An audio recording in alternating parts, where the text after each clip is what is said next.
Congratulations, and what a win for your team today. San Francisco never led in this one, and we'll get to the offense in a minute, but have to start with your defense. 5 sacks, 7 tackles for loss. They were outrageous today. What can you say about that unit? Yeah, man, our defense played really well. Special teams stepped up as well with the block punt. We have a lot to improve on offense, but, you know, it was a good win against a really good team.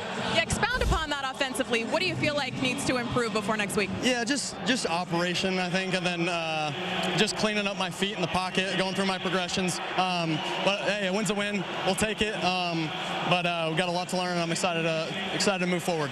Lastly, I just want to ask you about your teammate, Justin Jefferson. Of course, we hope he's okay with that quad injury, but you talked to us about the developing connection between the two of you this week, and it certainly looked great on that 97-yard touchdown. What did you see on that?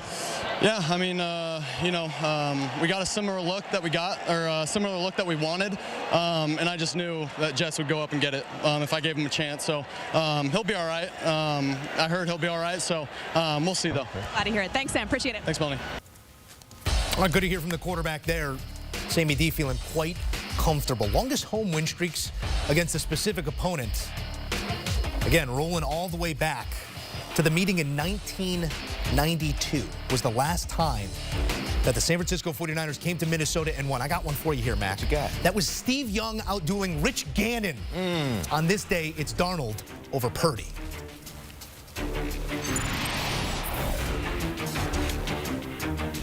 Back in studio alongside the two-time Super Bowl champ, Bryant McFadden. Now 14-2 is Brock Purdy regular season against the NFC. Both losses against Minnesota.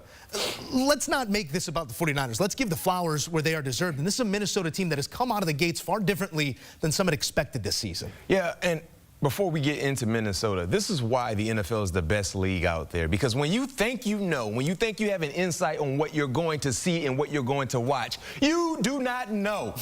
No one saw this happening, right? Best case scenario, you thought you might see a competitive ball game, but most of the spectators that were tuning in felt like San Francisco, based on their performance last week, was going to win this ball game. It wasn't even competitive. I understand to look at the final score, but the Vikings controlled this ball game for 4 quarters. Now, when you look at why did this happen, you know why? Kevin O'Connell is a good coach.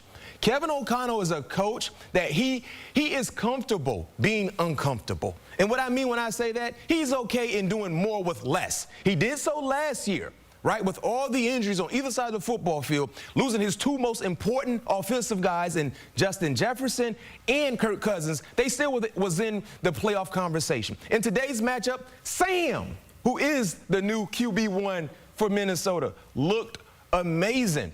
They ran the football well. Ty Chandler was the catalyst for the running game. Aaron Jones got some things going as well. But this is a team that has been coached the right way since Kevin O'Connell has stepped foot there in Skull Nation. And this is something that we need to expect because, yeah, they might not be the best team week in and week out when it comes to talent, but they're one of the more coached teams anytime they're on the football field. And that's why we're seeing this amazing start by the Minnesota Vikings. And the last thing I would like to say about the Minnesota Vikings, y'all better start putting some respect on their defense. Brian Flores has got this unit humming. 6 sacks today on Purdy. And when they weren't sacking him, that pocket was collapsing extremely fast, and he was getting a little happy feet. It wasn't because he heard his favorite song. It was because those defenders were closing down on the teeth of his pocket. So in totality as a team, very, very impressive win. And this is the second week in a row we're seeing a team by the Minnesota Vikings dominate the opposing team they played. Last week against the Giants, you kind of swept that on the road because it's the Giants. But this week was against a championship caliber team in the San Francisco 49ers. Hey, teams always get the due respect they are deserving of here on this show. Facts. That includes the ones that aren't Put some respect. deserving of all that much praise. This does start an important stretch of football for the Minnesota Vikings. They take on the 49ers here. They walk away with the win.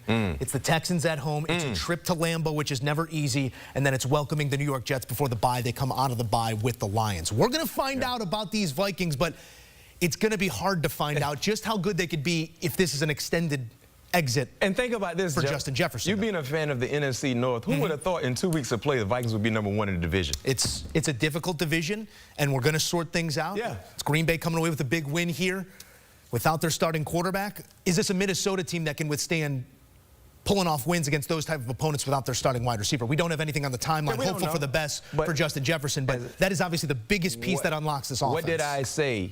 One thing about Kevin O'Connell, he's comfortable being uncomfortable. Get his guys open. Right? He's shown the ability to do that, and once again, he did that today.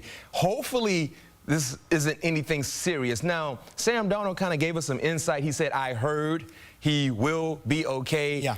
I don't know if Sam went to medical school at SC, but hopefully he's right, because if you're Vikings fans, you want 18 out there in the lineup, and you want him out there in the lineup feeling really, really good and being closer to 100% than anything else. That was Fred Warner's knee making contact with the hip. And hopefully that quad area, your quad would be sore for a little bit. Hopefully just a quad hip pointer that medical team could work out. Got to soak in some hot water, some Epsom salt. That's my grandma used to tell me all the time. A little bit of Epsom salt? Yeah.